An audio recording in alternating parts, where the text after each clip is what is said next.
Dalším zástupcem rodinných stanů je stan Baul. Vyrábí se ve dvou variantách. Ve variantě pro 4 a pro 5 osob a navíc ve sklolaminátové anebo v duralové konstrukci. Jeho nespornou výhodou je tunelová konstrukce, čímž bylo dosaženo velké předsíně a prostorné ložnice. Pojďme se podívat na jeho stavbu.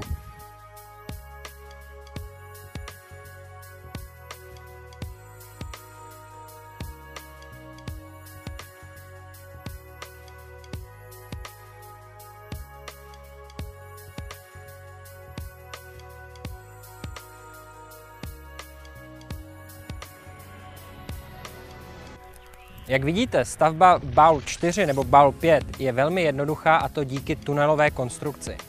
Pojďme se podívat do interiéru stanu. Jsme v Baul 5, kdy ložnice je určena pro 5 osob a je rozdělena odnímatelnou zástěnou na ložnici pro 3 a pro 2 osoby. Odejmutím zástěny získáte jednu velkou ložnici. Na vnější straně ložnice naleznete praktický organizér na drobnosti, a dveře ložnice se dají uzavřít buď celkově, anebo jako moskytiéra, kdy ložnice bude vzdušnější. V předsíni naleznete praktickou šňůru, na kterou si můžete věšet oblečení. Dále pak jsou zde 2 velká okna.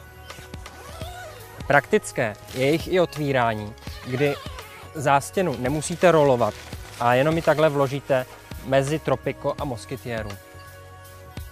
Dále pak jsou předsíně vybaveny velkou podlážkou, která zabraňuje nanášení nečistot do stanu.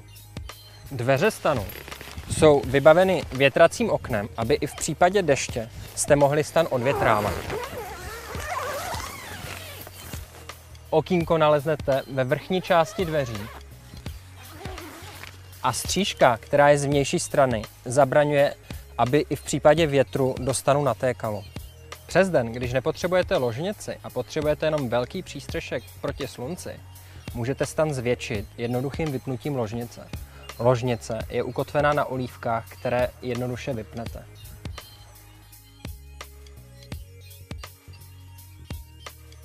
Pro správnou a jednoduchou stavbu je důležité, abyste dodrželi, aby barevně označená tyč procházela stejně barevně označeným tunelem.